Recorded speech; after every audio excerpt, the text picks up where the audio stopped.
नमस्ते दोस्तों।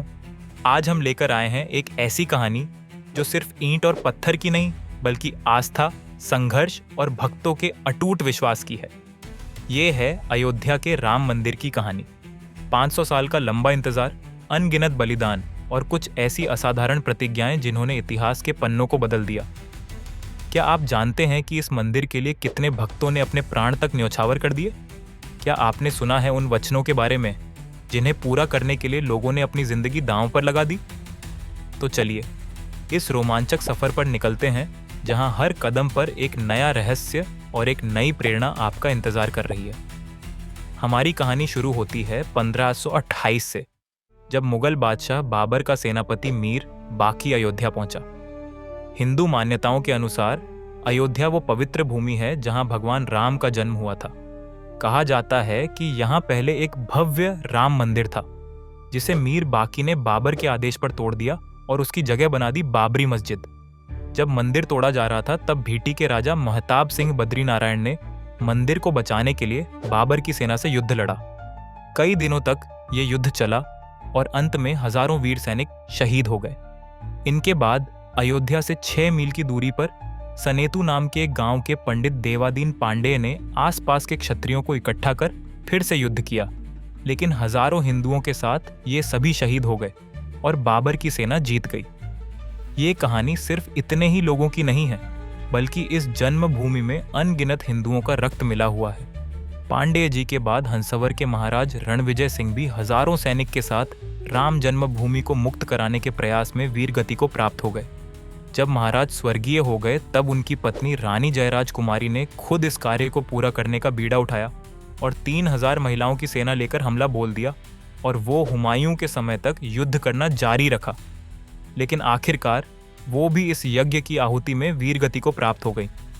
बार बार के इस युद्ध से मुगलों की शाही सेना भी कमजोर पड़ती जा रही थी। इसलिए अकबर के शासनकाल के दौरान बीरबल और टोडरमल के कहने पर वहीं पास में एक चबूतरे पर 3 फीट छोटा मंदिर बनवा दिया गया।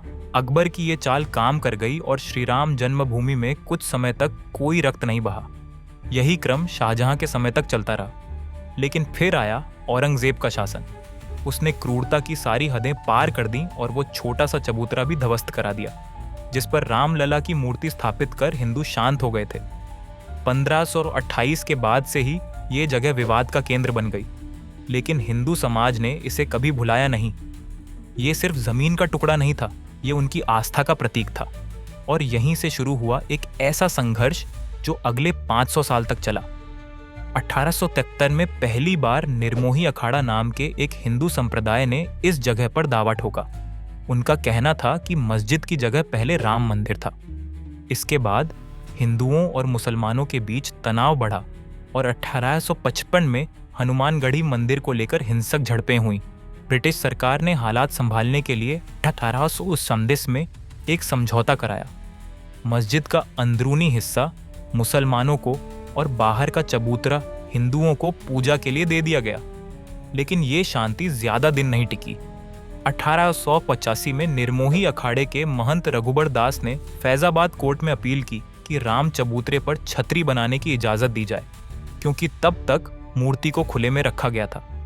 कोर्ट ने उनकी अपील खारिज कर दी, लेकिन इसने हिंदुओं के मन में एक चिंगारी जला दी।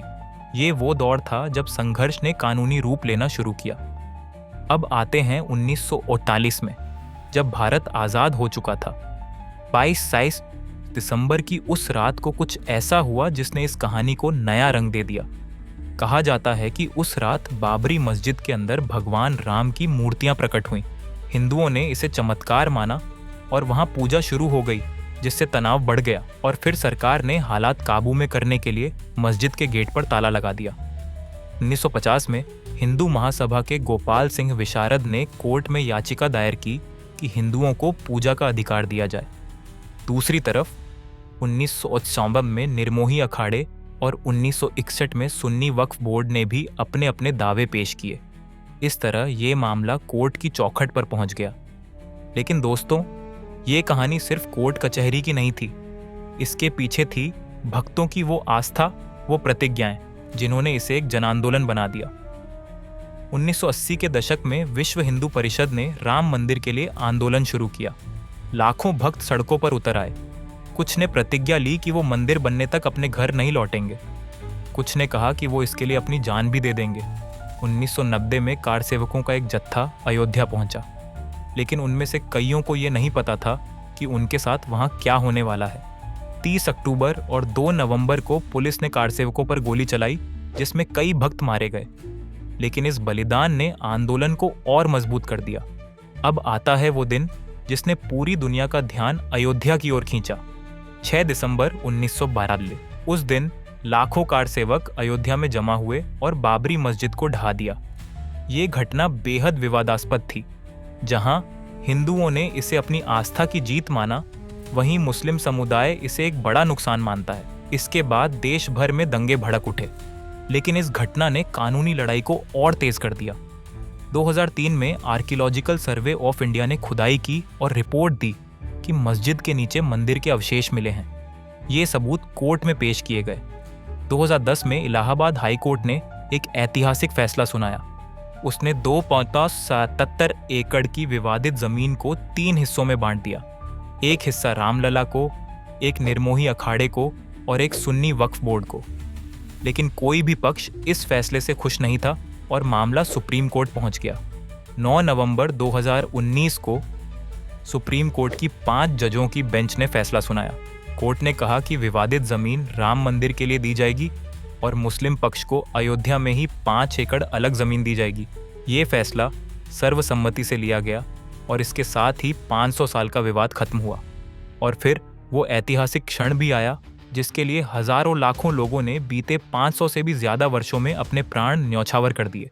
5 अगस्त 2020 को प्रधानमंत्री नरेंद्र मोदी ने राम मंदिर का भूमि पूजन करते ही हर एक हिंदू ने सुकून की सांस ली। दोस्तों, ये सिर्फ एक मंदिर का निर्माण नहीं था, ये था भक्तों की आस्था की जीत, उन अनगिनत लोगों का सपना जिन्होंने इसके लिए अपनी जिंदगी कुर्बान कर दी। आज अयोध्या न सिर्फ भारत की आध्यात्मिक राजधानी बन रही है, बल्कि ये दुनिया भर के राम भक्तों के लिए एक तीर्थ स्थल बन चुकी है। तो दोस्तों, ये थी राम मंदिर की वो ऐतिहासिक कहानी जो बीते 500 साल के संघर्ष और भक्तों की असाधारण प्रतिज्ञाओं से बना इतिहास है। आप इस पूरे घटनाक्रम को लेकर क्या सोचते हैं? कमेंट कर हमें ज़रूर बताएं। अगर आपको ये वीडियो पसंद आया तो लाइक, शेयर और सब्सक्राइब करना न भूलें। जय श्री राम।